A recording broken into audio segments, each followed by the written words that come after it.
It's technically forward side camera. I'm just leaving. Some guy. Yeah, good.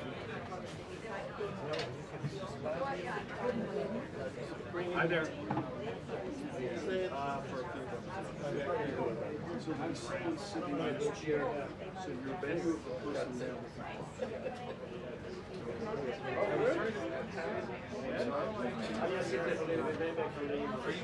This guy here, who's going to be anyone? That's CNN's position. If they come, all this stuff will be removed and I'm not going to if they come, their job is to shoot their correspondent. No. Well, no. Yes. Is this your first time?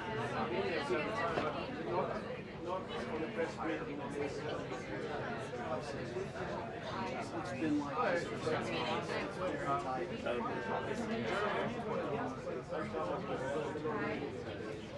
Hi, how are you? You okay? Yeah. Jack's beautiful.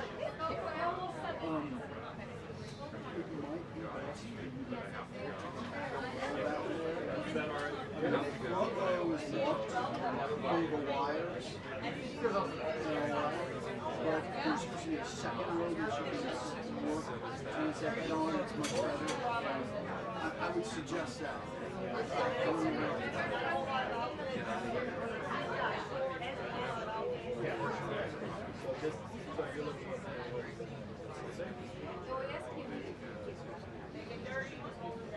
Oh, good. What is your plan, my friend? Where are you going to stay? I like it. I remember last time. Oh, that's all. I do. Oh, right. If it works for that. It's going to be very different. Well, if you decide. Yes, we should Just trying to give everybody an opportunity. We're all trying to work. Noted. Realize trying to do a job.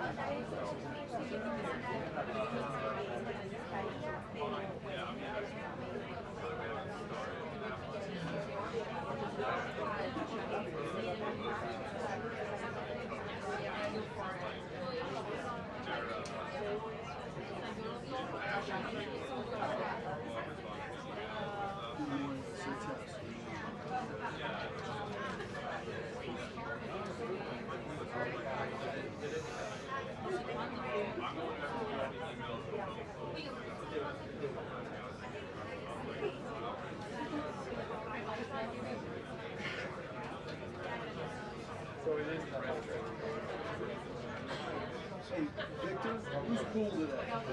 Fuck.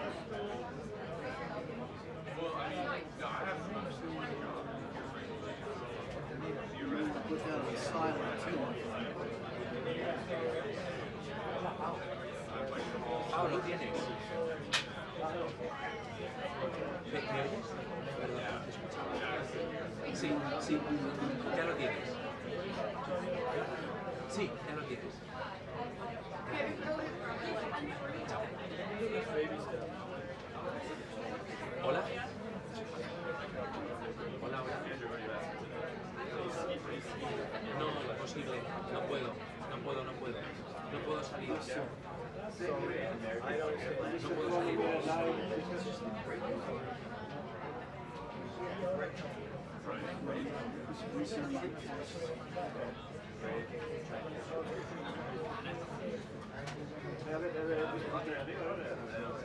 David, no puedo. Imposible. Directamente no puedo.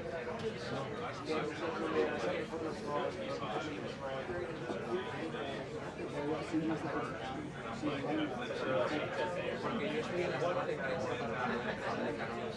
Ya no puedo salir de esta sala de prensa y el camarógrafo está fuera.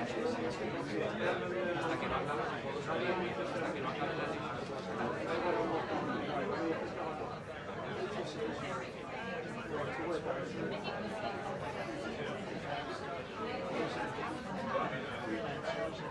Gracias, un abrazo. Gracias, un abrazo.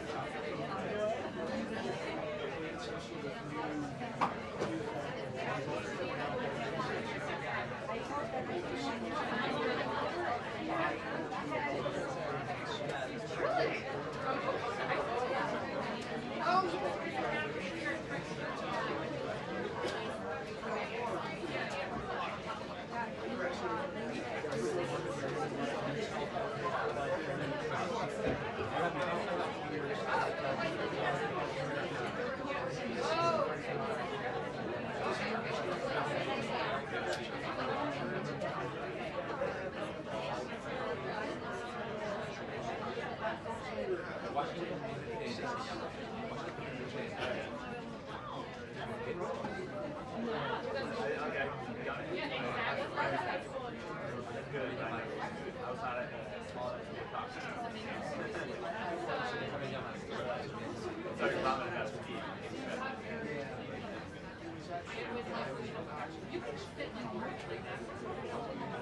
will be done.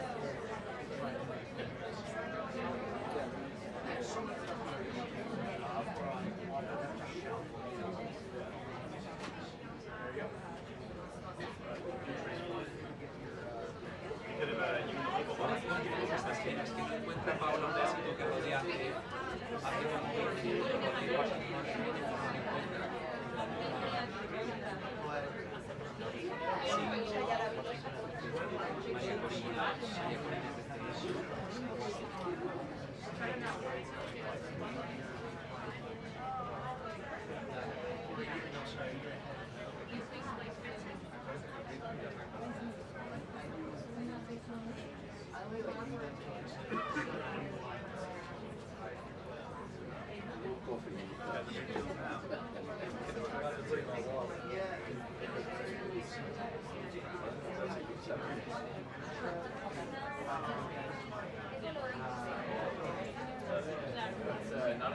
María Corina, ¿Está? ¿Con el 1? ¿Lo tienes ya? Voy a avisar a Paula. Vale, chao. Chao. Listo, gracias.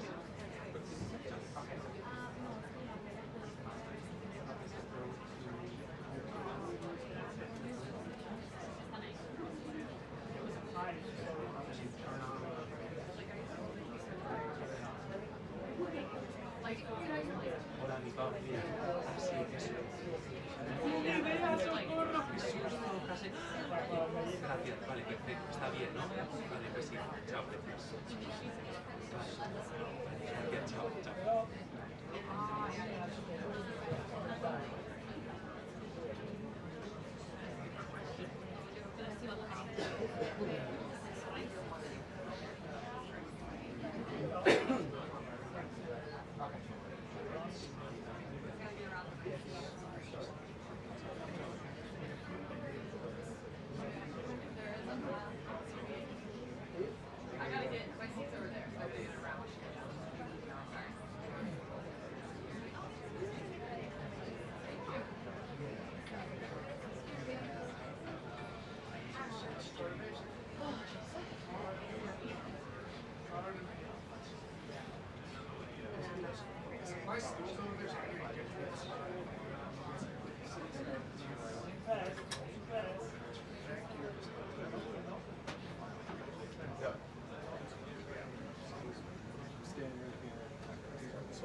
I have to be able to see. Yes. Yeah. It was folded out. So somebody so the white stool that was out here. So one of you two guys are gonna have to move because there was a stool that was placed there for that.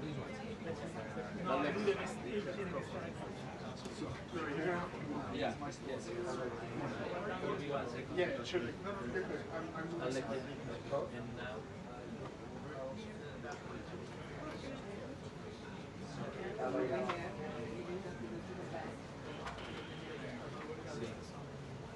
You all right? Yeah, just make it simple.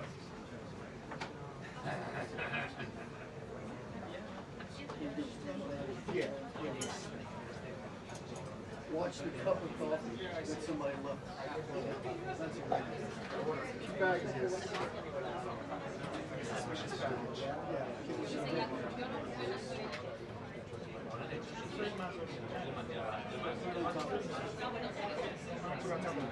Yeah. So,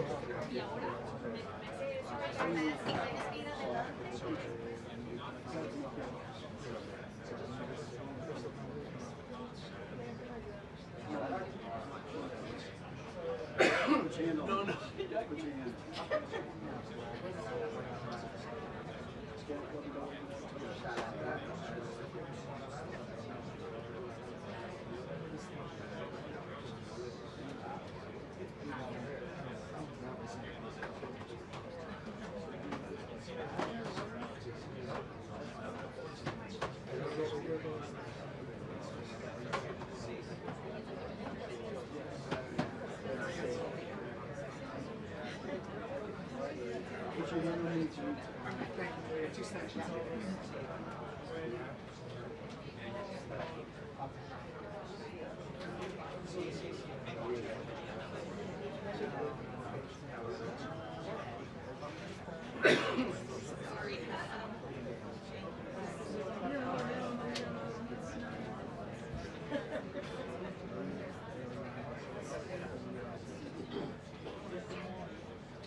Just kick him. Kick him. I'll back as far up as I can into his knees because he's got. I'm also happy to kick him too for you. Come down for a second. One good pinch and you're on the You're like That is true. Your whole life could change with one properly placed over. Yeah. You know what? I already have one kid, so I'm good.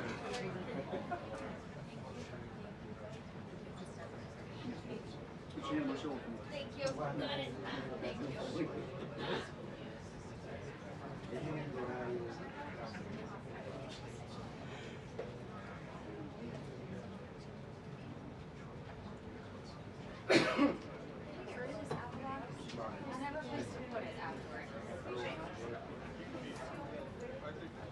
you do need it, but I'll we're do gonna. the collapsible one. I can actually put somewhere. I don't think we have one.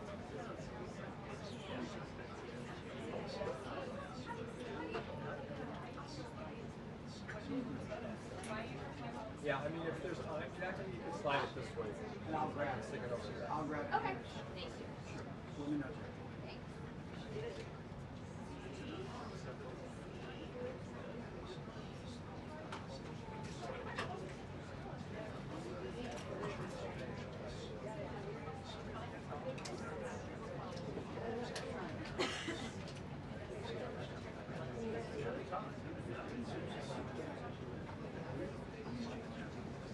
Hey, I hear you. Yeah, oh yeah, yeah, you can go sit in front and take your correspondence. Do anything you want on your last day. I go.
Yes, I'd be about ready to go, Sean.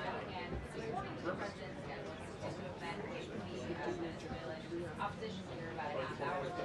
So I reported that she was considering giving him her trial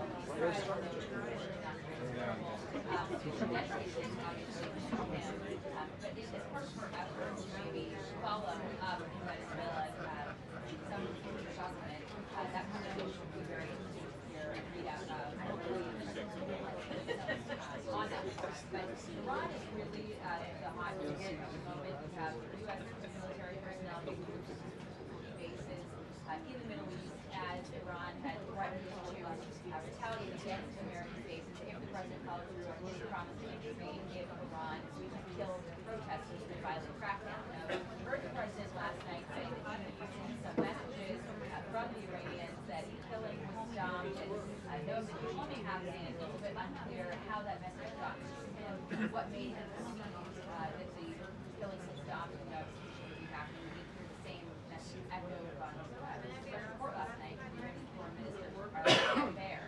So we need to hear if he has pulled back from any inclination he may have had to conduct airstrikes or legislative options airstrikes to cyber attacks in order to come to the aid of the Ukrainian people. And you have heard Republican senators like Lindsey Graham hoping that the president follows through on his message to possibly help is on the way.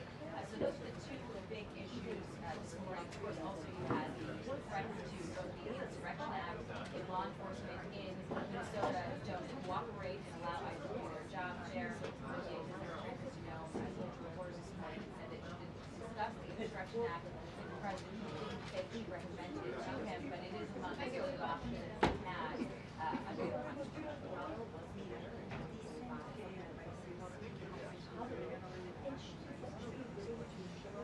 Hey, Mark here. I wonder, what did you change your Mark here?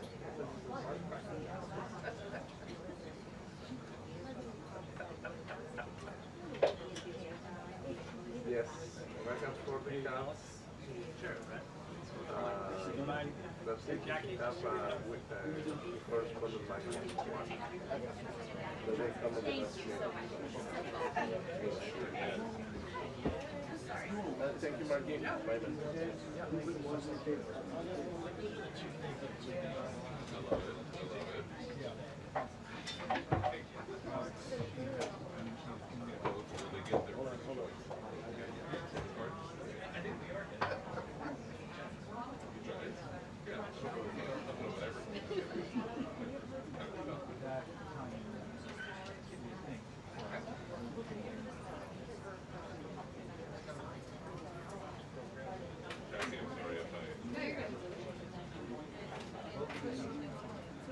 Alex, have you seen me yet? I'm looking at it.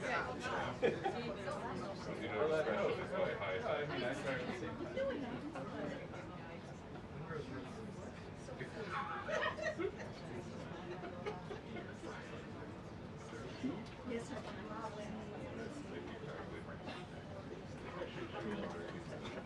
Sorry, I'm like,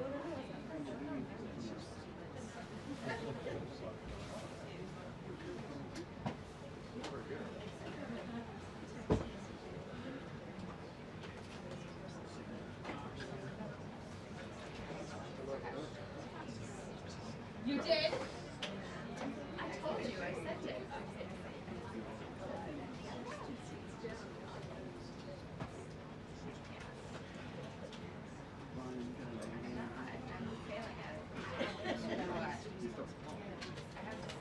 She just didn't open my browser guide. I didn't buy any of them. I haven't bought any of them yet. Here.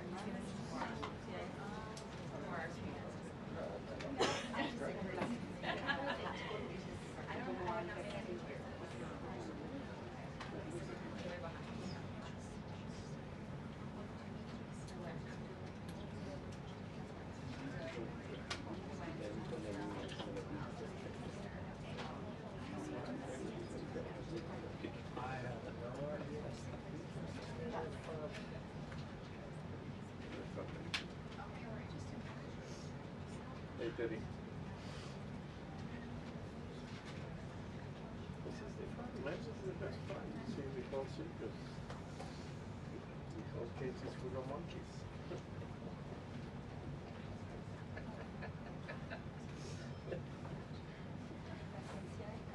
So many interesting coming through.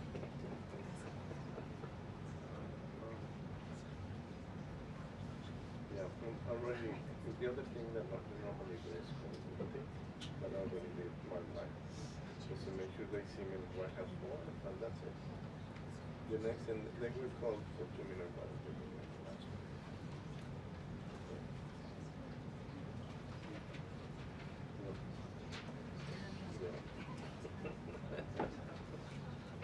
Complicates stuff that you see kind of like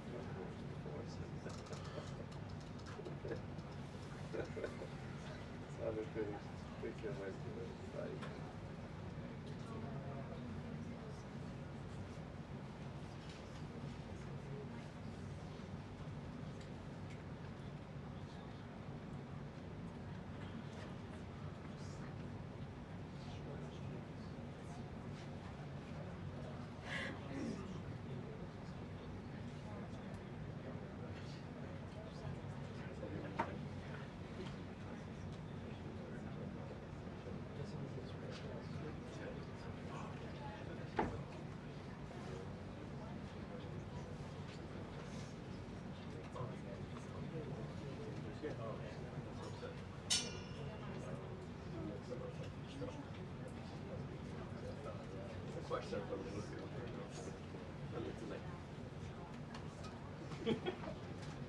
You cannot make this up, see.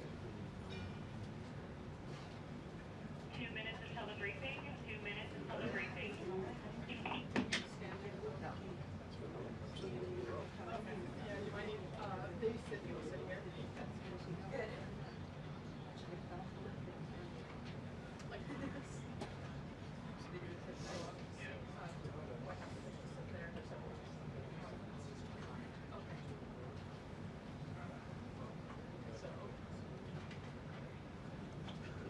You're in the way there.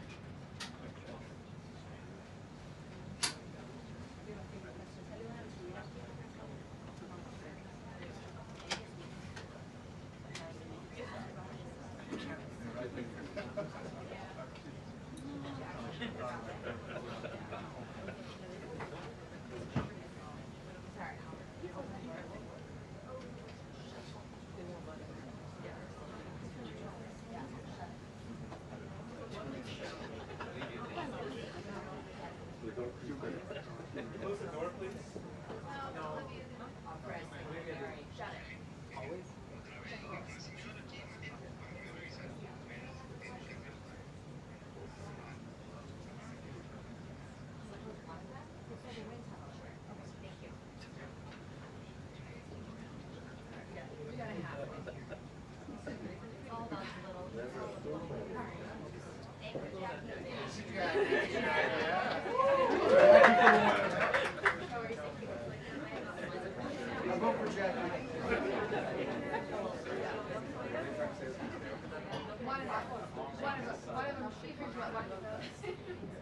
Yeah, close one.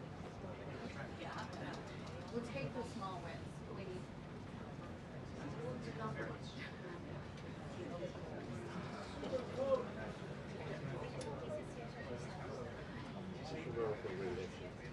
I know it's.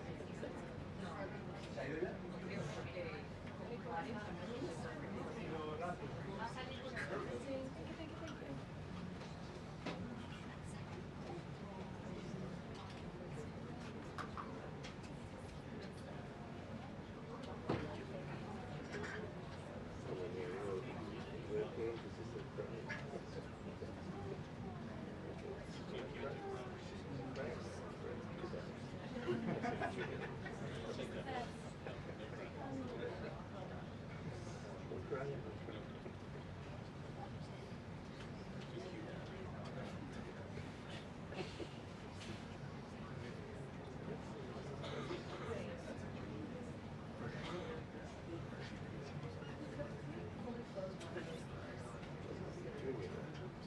Just close those doors. Just one.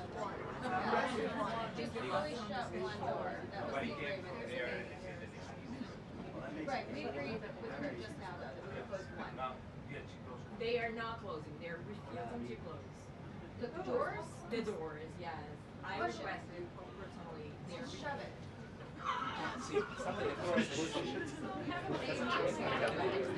They're saying Carolina requested. I know, I understand. I talked to Olivia. We agreed to shut one of the one. They told you they did, but they said they would. Baby's gonna get a call.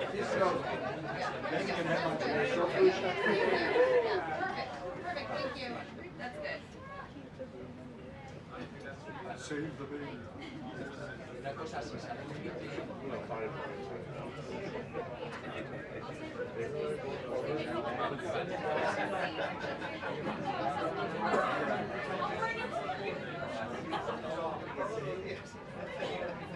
yo siempre tengo miedo de que me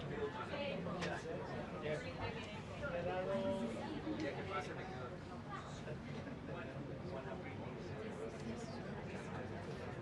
Hey, shut the door. There's an infant in here. Oh my God.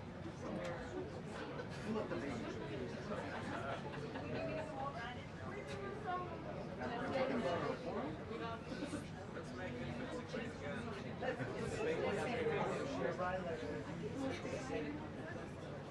Yes. Yeah. One that I have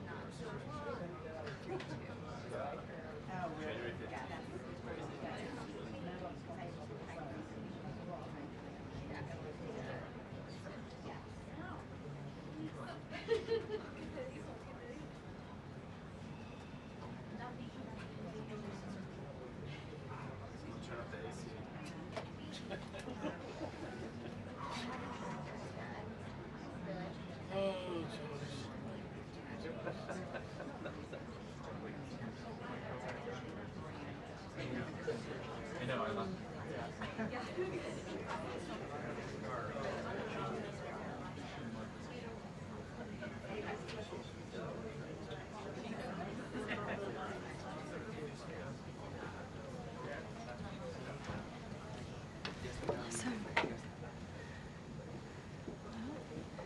Okay, good afternoon, everybody.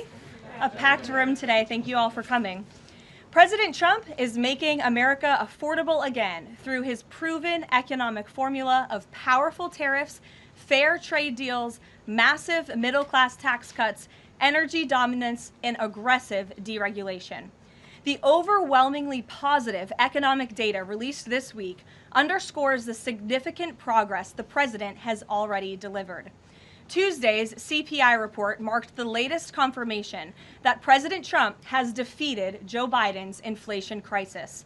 Since President Trump took office, core CPI has increased at just a 2.4% annualized rate, substantially lower than the 3.3% annual rate inherited from the Biden administration last January. Importantly, as inflation cools, Americans' wages are rising, giving the American people more purchasing power. And with what is likely going to be a record-breaking tax refund season in the next couple of weeks, the American people will be reaping the rewards of the massive tax cuts that were signed into law by the president. Thanks to President Trump's signing of no tax on tips, overtime, Social Security, boosting the child tax credit, and locking in the 2017 Trump tax cuts, independent estimates project the average American tax filer could expect up to an extra $1,000 bump to their tax refund next year. This is going to be a helpful boost to working families who are making ends meet. On the energy front, the national average price for a gallon of regular gas this week fell to its lowest level in 5 years, thanks to President Trump's drill baby drill agenda. According to Gas Buddy, the average price for regular gas on Monday was below $3 per gallon in 43 states, below $2.75 per gallon in 30 states, and at or below $2.50 per gallon in 17 states. In fact, gas prices were below $2 a gallon at stations in at least 19 states. Don't forget, this was unheard of just a couple of short years ago. Overall, drivers are projected to spend $11 billion less at the gas pump this year than they did last year, resulting in hundreds of dollars in critical savings for the average American family. We're also seeing the housing market rebound as borrowing costs ease and income growth outpaces home price gains. According to a new report also released this week from the National Association of Realtors, existing home sales in December rose to their fastest pace in 3 years. To further improve housing affordability, President Trump has recently announced and directed Fannie and Freddie to purchase $200 billion worth of mortgage bonds. As a result of these actions, mortgage rates have fallen to their lowest level in years. As of last Friday, rates for the average 30-year mortgage are down more than 1 full percentage point. Because of these significant declines, monthly housing payments are now at their lowest level in 2 years, and we expect this decrease to continue. As someone who was enormously successful in real estate, President Trump understands that owning a home is about more than just having a physical asset. It's about empowering young people to stake their claim in the American dream. It's about giving newlyweds a place to make their own and start a family. It's about promoting the spirit of hard work, determination, and yes, the rugged individualism that has made America the greatest country in the history of the world.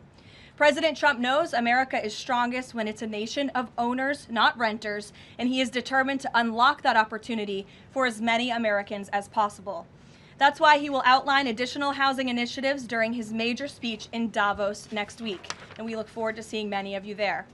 Finally, this morning, President Trump unveiled a healthcare plan for America called the Great Healthcare Plan, and a video message detailing his solutions to lower costs for all Americans and significantly improve our healthcare system. The Great Healthcare Plan will accomplish this through 4 common sense pillars. Number 1, permanently lowering prescription drug prices. Congress can get this done by codifying President Trump's historic Most Favored Nation initiatives into law to guarantee Americans the same low prices for prescription drugs that people in other countries around the world pay. Additionally, by increasing consumer choice by making more verified, safe pharmaceutical drugs available for over-the-counter purchases. Number 2, the Great Healthcare Plan will stop sending big insurance companies billions in extra taxpayer-funded subsidy payments and instead send that money directly to eligible Americans to allow them to buy the health insurance of their choice. Additionally, by funding a cost-sharing reduction program for healthcare plans and ending kickbacks from pharmacy benefit managers to large brokerage middlemen. Number 3, the Great Healthcare Plan will maximize price transparency by requiring any healthcare provider or insurer who accepts either Medicare or Medicaid to publicly and prominently post their pricing and fees to avoid surprise medical bills. This is an incredibly popular policy that has been bipartisan for many years, and President Trump is officially and firmly calling on Congress to get it done. And number 4, holds big insurance companies accountable by requiring them to publish rate and coverage comparisons up front on their websites in plain English so consumers and everyday Americans can make the best purchasing decisions for them and their families. These are common sense actions that make up President Trump's Great Healthcare Plan, and they represent the most comprehensive and bold agenda to lower healthcare costs to have ever been considered by the federal government. Congress should immediately take up President Trump's plan and pass it into law. For Americans watching at home, you can visit greathealthcare.gov right now for more information on the Great Healthcare Plan. And with that, we will open it up to questions. In our new media seat today, we have a familiar face, Riley Gaines. I'm surprised it took us a year to get you here, but I'm very happy to see you. I know you have a new podcast, The Riley Gaines Show. And so thank you. And you brought a beautiful baby and your lovely husband, too. So thank you so much for joining. And why don't you kick us off? Absolutely. Well, thank you. First and foremost, congratulations to you. Being a girl mom will change your life in the best way possible. So excited you get to shop all the pink and the frilly and the bows.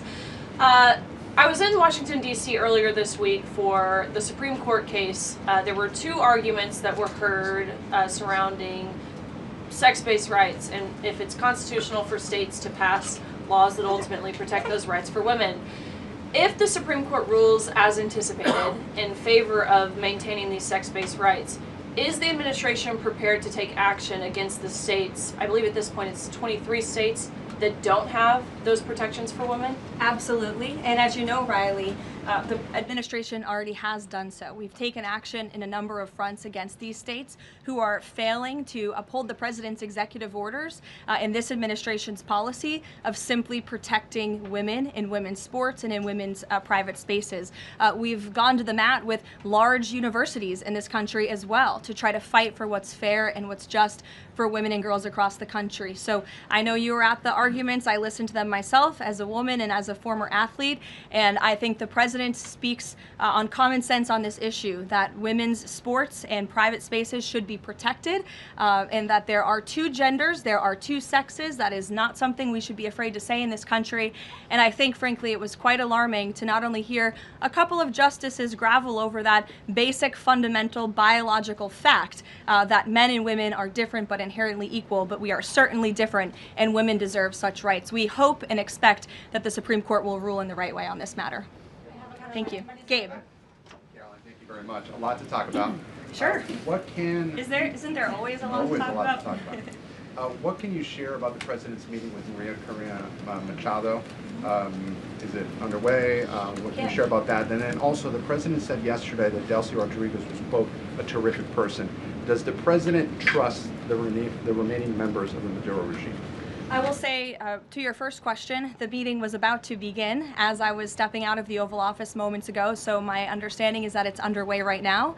I know the president was looking forward to this meeting, and he's was expecting it to be a good and positive discussion with Ms. Machado, who is really a remarkable and brave voice for many of the people of Venezuela. So the president looks forward to obviously talking to her about the realities on the ground in the country and what is taking place. As for Ms. Rodriguez, the president did speak with her directly this week. As you know, he revealed that to all of you yesterday. And Secretary Rubio and the administration have been in constant communication with Ms. Rodriguez and other members of the interim government in Venezuela. They have been extremely cooperative. They have thus far met all of the demands and requests of the United States and of the president. And I think you have all seen that play out. We obviously had a $500 million energy deal that was struck in large part because of the cooperation from Ms. Rodriguez. Venezuela and Ms. Rodriguez have also confirmed that they will be releasing political prisoners from Venezuela. There were 5 Americans who were recently released this week as well. So the president likes what he's seeing and will expect that cooperation to continue. And regarding the investigation into the leak that the president referenced yesterday, what is the administration's position on the Washington Post reporter? The Post has reported that she was told that she is not a target of the investigation. Does the administration believe she did anything wrong? And then also, what is the administration's position on the Pentagon Papers case from the 1970s that affirmed reporters' right to publish classified information under certain circumstances? Well, since this is an active investigation, I don't want to comment on it much more than what we did yesterday to obviously confirm the investigation, and I can confirm what the Attorney General stated and the President as well, which is that the individual, unfortunately a contractor at the Pentagon, chose to unlawfully leak classified and very serious information to this Washington Post reporter. Hence why the reporter's home was looked into by the FBI, rightfully so. And the administration is not going to tolerate leaks, especially from within the national security apparatus of the United States government, that put our nation's integrity and our national security at risk. Full stop. The president will not support that. I know the Secretary of War will not support that, and it will not stand. And legal action will be taken against anyone, whether it's a member of the press or whether it's an employee for a federal agency who breaks the law. If you break the law and if you endanger our men and women in uniform, you are going to be held accountable, period, full stop. But Jackie. Does this administration believe that this reporter or any reporter has a right to publish classified information under certain circumstances? Look, I think that we do not believe that individuals who have been given the privilege of holding a top secret clearance should be illegally leaking that classified information, and I know the American people agree with that. And I think it's a basic tenet of journalistic integrity not to publish information that could directly endanger the operational security or the brave men and women who are serving this country in uniform and putting themselves in harm's way to protect not just the people of this administration, but all of you in the press and all of their fellow Americans as well. Jackie. Thank you, Caroline. I wanted to get the White House reaction to Iranian state TV broadcasting an implicit threat to the president's life. It was images of the assassination attempt in Butler, Pennsylvania, according to reports, with the message, "This time it will not go wrong." I have not seen that, to be honest with you, Jackie. We'll take a look, and I'll let the president and his national security team examine that footage to ensure its legitimacy. Again, I haven't seen it, so I can't comment on it. What I will say with respect to Iran is that the president and his team have communicated to the Iranian regime that if the killing continues, there will be grave consequences. And the president received a message, as he revealed to all of you and the whole world yesterday, that the killing and the executions will stop. And the president understands today that 800 executions that were scheduled and supposed to take place yesterday were halted. And so the president and his team are closely monitoring this situation, and all options remain on the table for the president. Netanyahu encouraged him against strikes. Look, it's true that President spoke with Prime Minister Netanyahu, but I would never detail details about their conversation without giving the expressed approval by the president himself. Ouija. Thank you, Caroline. Is it still the president's assessment that it would be very hard for Ms. Machado to leave Venezuela because he says she lacks the respect and support in that country? And will he raise that with her today? I think the president's assessment that you just pointed out was based on realities on the ground. It was a realistic assessment based on what the president was reading and hearing from his advisors and national security team. And at this moment in time, his opinion on that matter has not changed. He has also said that he would like there to be elections in Venezuela when the time is right. That's right. Do you have any update on when that might be, and is he committed to a transition to democracy for Venezuela? Yes, and he is also committed to hopefully seeing elections in Venezuela one day, but I don't have an updated timetable for you today. Reagan in the back. Thanks, Caroline. I have a question for you on Minnesota and then also Venezuela. Sure. President Trump threatened invoking the Insurrection Act today in a Truth Social post. I'm wondering what his tipping point is. Like, what would it take for him to invoke the Insurrection Act? Look, that's only a question, frankly, Reagan, the president can answer. But the Insurrection Act is a tool at the president's disposal. As you know, it has been used sparingly, but it has been used by previous presidents in American history. And I think the president's Truth Social post spoke very loud and clear to Democrats across this country, elected officials who are using their platforms to encourage violence against federal law enforcement officers, who are encouraging left-wing agitators to unlawfully obstruct legitimate law enforcement operations. And if you talk to any law enforcement officer, no matter what level they work at, they want to be working with their counterparts, whether that's at the federal level or the federal authorities wanting to work with their counterparts at the state and local level. And it's truly shameful that now for more than a year, you've had elected Democrat governors and mayors who have basically held their state and local law enforcement hostage and told them, you cannot cooperate with federal law enforcement. Why? They cooperated under the Biden administration. It's because these Democrats are deranged in their hatred for President Trump, and they are holding their state and local law enforcement hostage as a result. And these Democrat mayors and governors are doing this over what? Over the lawful and legitimate law enforcement operations to remove violent criminals from the streets of Minnesota, from the streets of California, from the streets of New York, and from the streets of every state across this country.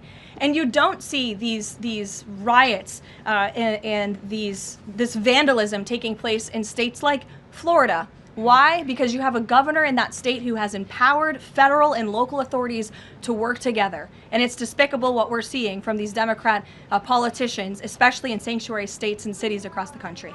Yesterday, Caroline. Go ahead, John.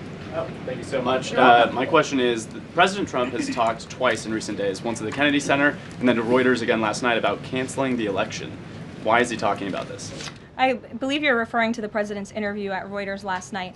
I was in that interview. It was a closed-door interview. Obviously, there was not audio or video. The president was simply joking. He was saying, we're doing such a great job. We're doing everything the American people thought.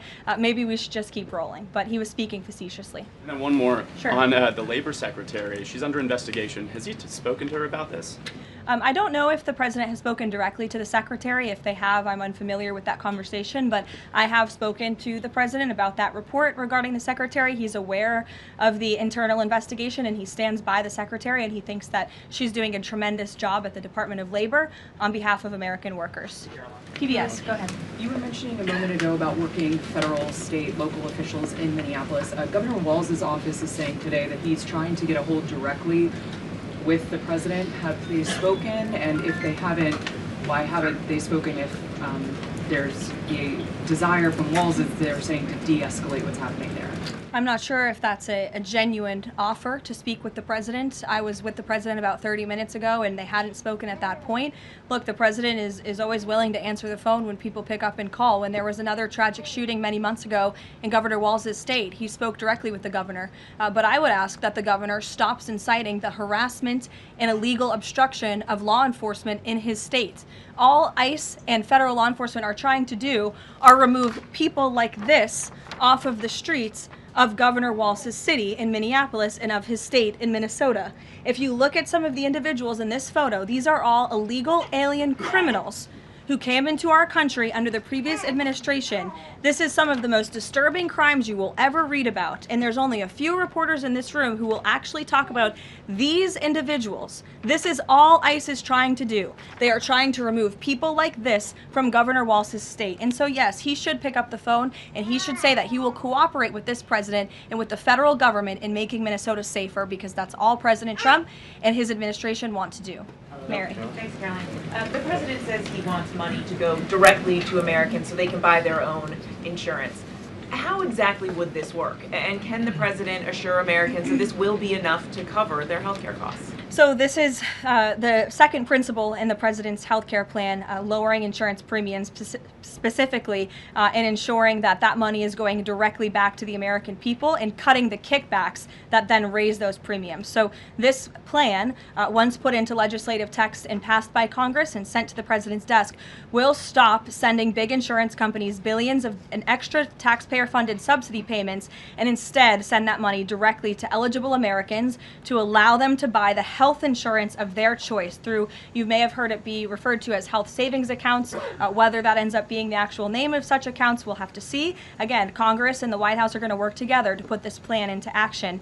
And then secondly, the Great Healthcare Plan will fund a cost-sharing reduction program for healthcare plans, which will save taxpayers at least $36 billion and reduce the most common Obamacare plan premiums by over 10%, and that's according to the Congressional Budget Office. But 20 million Americans in recent weeks have seen their health care costs soar. Can he assure them that if this plan is put in place, that they will be able to cover those costs? If this plan is put in place, every single American who has health care in the United States will see lower costs as a result. They will see more transparency.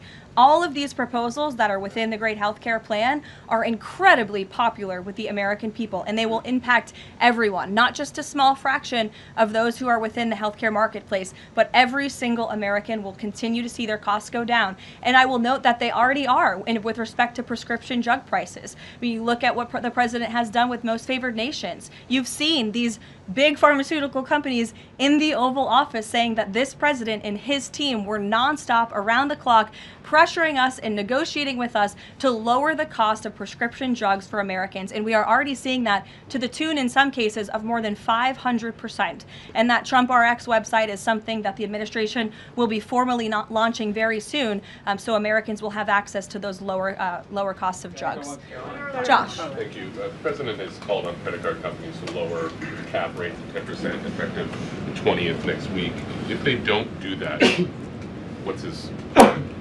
What'll he do? What's the threat? Well, tariffs? No, I'm just kidding. The president certainly has an expectation, Josh, that the credit card companies will do this, just as he did with the pharmaceutical companies, that they will lower costs for American consumers. I don't have a specific consequence to outline for you, but certainly this is an expectation and, frankly, a demand that the president has made. Can you give us an update on the Fed? Sorry. There was some reporting from, I think, Fox Business that Rick Reeder had an interview this week scheduled. The president's indicated he's already made a selection, or at least some kind of, he's settling on someone. Where is he in that process, and when can we expect an announcement? Is he still doing interviews? Look, the president is in the same place as you all have been asking about this for many, many weeks. He's in a decision-making phase. There are a few people who he likes very much for this job, maybe less than that. The truth is, like with all decisions, it's a decision for the president to make. And he said to Reuters in that interview last night that he thinks he'll be finally making that decision in the next couple of weeks. So we will see. And very quickly, there's been some criticism from other governments about Grok and XAI, the Twitter AI bot, and things it's been doing to manipulate images, including whether that would violate the Take It Down Act that the First Lady has supported. We've not heard from this administration on it. Elon Musk says that they've disabled that, but I wanted to ask you whether the administration has a position and whether that's something that you will be pursuing, or whether the president has talked to Mr. Musk about that. Yes, I will talk to the Office of Science and Technology, and we will get you a firm statement and answer on exactly where the administration stands. I don't want to speak on that without speaking with the experts on it. Yes. Just to follow up on the health care plan, one of the things in the Affordable Care Act was coverage of pre-existing conditions. Is there any discussion or inclusion on that issue in the president's plan? The president's plan that he outlined today will have no impact on individuals in this country with pre-existing conditions. Obviously, that's a continued conversation that the White House will have with Congress, but that's not the president's intention with the great health care plan.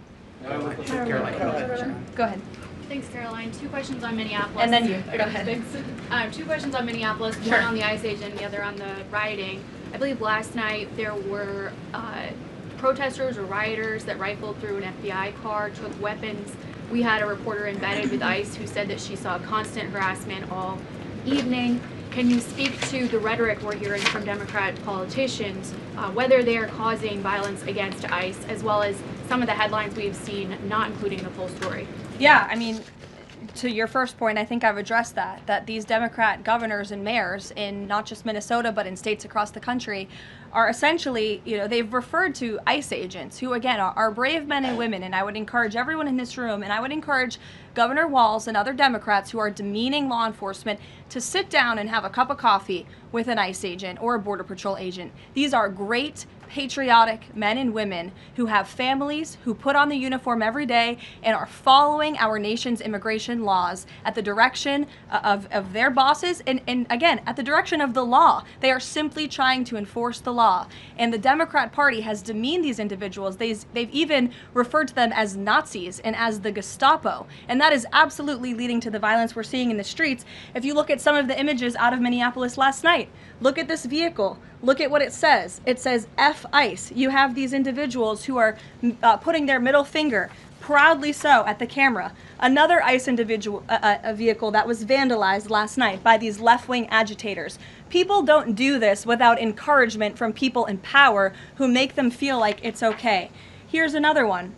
And I'm pretty sure this car, you can't see it, said the best agent is a dead agent or something to that effect.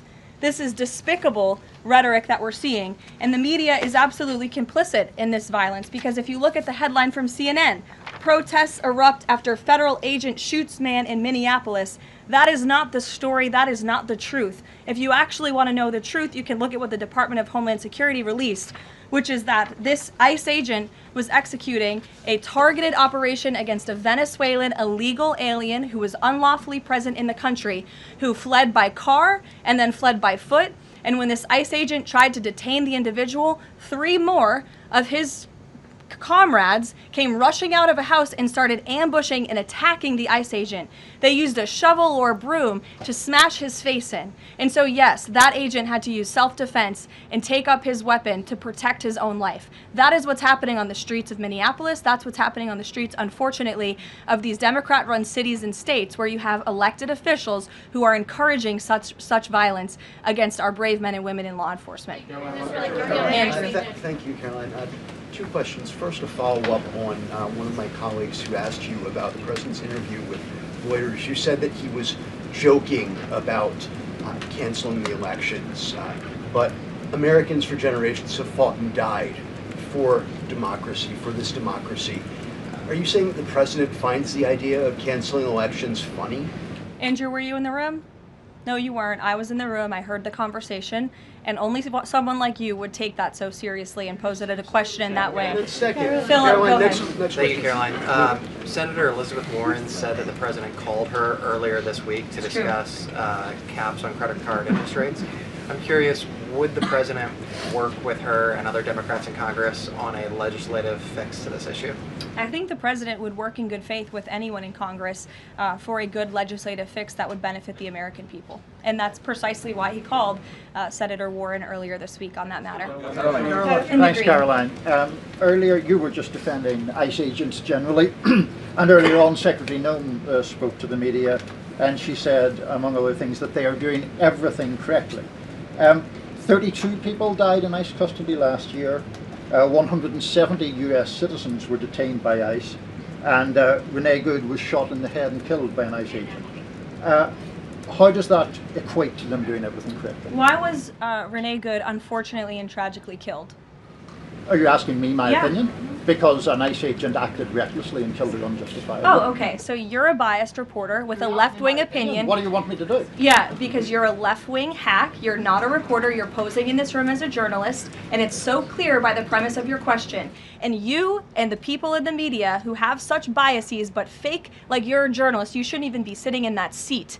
But you're pretending like you're a journalist, but you're a left-wing activist. And the question that you just raised and your answer proves your bias. You should be reporting on the facts. You should be reporting on the cases. Do you have the numbers of how many American citizens were killed at the hands of illegal aliens who ICE is trying to remove from this country? I bet you don't. I bet you didn't even read up on those stories. I bet you never even read about Laken Riley or Jocelyn Nungray or all of the innocent Americans who were killed at the hands of illegal aliens in this country. And the brave men and women of ICE are doing everything in their power to remove those heinous individuals and make our communities safer. And shame on people like you in the media who have a crooked view and have a biased view and pretend like you're a real honest journalist. Kelly. Two quick questions on Iran. I wanted to ask first, just if you can say, how close was the president to potentially launching strikes last night, and was it the Gulf states that convinced him not to do that, as some of the region there have said? Well, look, Kelly, I know there's been a lot of speculation in the media about what the president is going to do at any given moment or any given night. And I would say a lot of these stories, to be honest with you, I've been reading them, and they've been based on anonymous sources who are pretending or guessing to know the president's thinking. The truth is, only President Trump knows what he's going to do, and a very, very small team of advisors are read into his thinking on that. And as I just told you, he continues to closely monitor the situation on the ground in Iran. And as we saw yesterday, he had heard that the killings and executions would stop, and we have seen 800 people, their lives have been spared as a result of that. The president continues to closely monitor, but also keep all of his options on the table. Caroline, two separate questions. Sure. On the Machado meeting first, what is it that the president feels that he needs to hear from her or from the opposition party that he hadn't heard prior to today, or he wanted to hear in the meeting, to be able to convince him to commit to some sort of a timeline for elections? I'm not sure the president is going into such the meeting with expectations like you just laid out, Fran. I don't think he needs to hear anything from Ms. Machado. I think generally this is a meeting that the president was willing to take and willing to accept, to meet Ms. Machado in person and to just have a frank and positive discussion about what's taking place in Venezuela. That's all. And on the subject of Greenland, Jeff Landry, the president's special envoy for Greenland, wasn't in the White House meeting yesterday. Can you say why that was and what exactly the role he is playing in these conversations about acquiring Greenland? Well, the Vice President and the Secretary of State were present for that meeting, and the meeting, it was a productive meeting. It was a good meeting, and in that meeting, the two sides agreed to really establish a working group of individuals who will continue to have technical talks on the acquisition of Greenland. Those talks will take place, I'm told, every 2 to 3 weeks, so this is a conversation the administration intends to keep having with the Danes and with the respected delegation from Greenland, but the president has made his priority quite clear. He wants the United States to acquire Greenland. He thinks it's in our best national security to do that. There have been multiple instances of American citizens being detained by ICE, and I'm wondering what the administration is asking the agency to do, or what steps is the administration asking the agency to take to ensure that Americans are not wrongly arrested? Obviously, ICE is focused on detaining individuals who are unlawfully present in the country. And there have been hundreds of thousands of illegal aliens who have been arrested and detained and deported from this country by ICE over the course of the last year. And that's their intention, and that is their goal. Elizabeth. Thank you, Caroline. One follow-up on Greenland. Europe reportedly sent troops over there. Does that change at all what the president is doing on this? And then a second question. Yesterday, in a Senate help hearing, Senator Josh Hawley repeatedly asked a doctor if men can get pregnant, and she did not directly answer that. What are your thoughts on that? Well, to your first question on Greenland, I don't think troops in Europe impact the president's decision-making process, nor does it impact his goal of the acquisition of Greenland at all. To your second question, I mean, anyone in their right mind with common sense who's speaking honestly and candidly will say that men cannot get pregnant, and I think I can attest to that myself. So thank you all very much.